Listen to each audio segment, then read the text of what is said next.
Hello hi నమస్తే welcome back Srikala vlog. మరో వీడియోతో మీ ముందుకు వచ్చేసానండి. ఎంతో ఈజీ అయిన 10 నిమిషాలు అంటే 10 నిమిషాలు అయిపోయి క్యారెట్ ముల్లంగి సాంబార్ చేశాను. చాలా అంటే చాలా బాగుంది. ఇది ఎలా చేసుకోవాలో దీనికి ఏమేమి కావాలనో వచ్చేయండి చూసేద్దాం వీడియోలో. దీనికి కావాల్సిన పదార్థాలు ఫస్ట్ 2 ముల్లంగి, 4 క్యారెట్ సన్నగా తరిగి పెట్టేసుకోవాలి.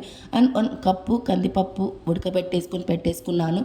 అండ్ 4 మీడియం సైజ్ టమోటాలు కూడా సన్నగా ముక్కలుగా చేసి పెట్టుకోవాలి. అండ్ 2 చిన్న ముక్కలు ఆనియన్ కూడా ఒకటి సన్నగా ఒకటి పెద్ద ముక్కలుగా తరిగి పెట్టేసుకోండి.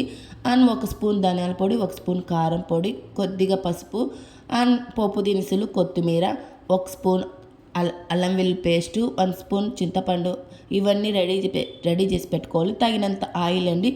ఎలా చేసుకోవాలనో చూసేయండి. అండ్ ఫస్ట్ కుక్కర్ పెట్టేసుకొని దానికి తగినంత ఆయిల్ వేసుకోవాలి.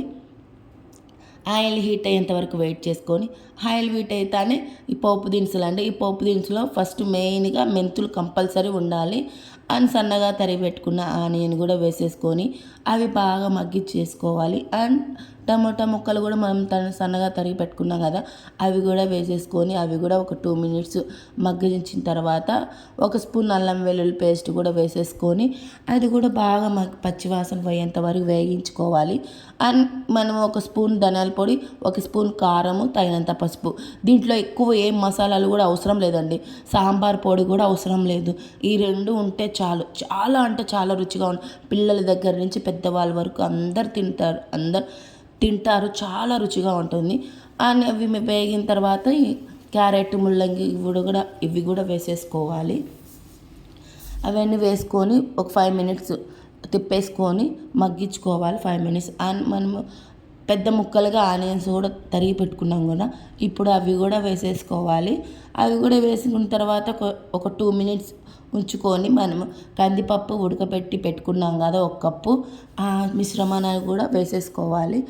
అవి వేసుకున్న తర్వాత మనకు తగినంత 2 గ్లాసులు వాటర్ వేసుకొని అండ్ చింతపండు అండ్ కొత్తిమీర వేసేసుకొని మనం తిప్పేసుకొని మనం ఒక విజిల్ చాలండి.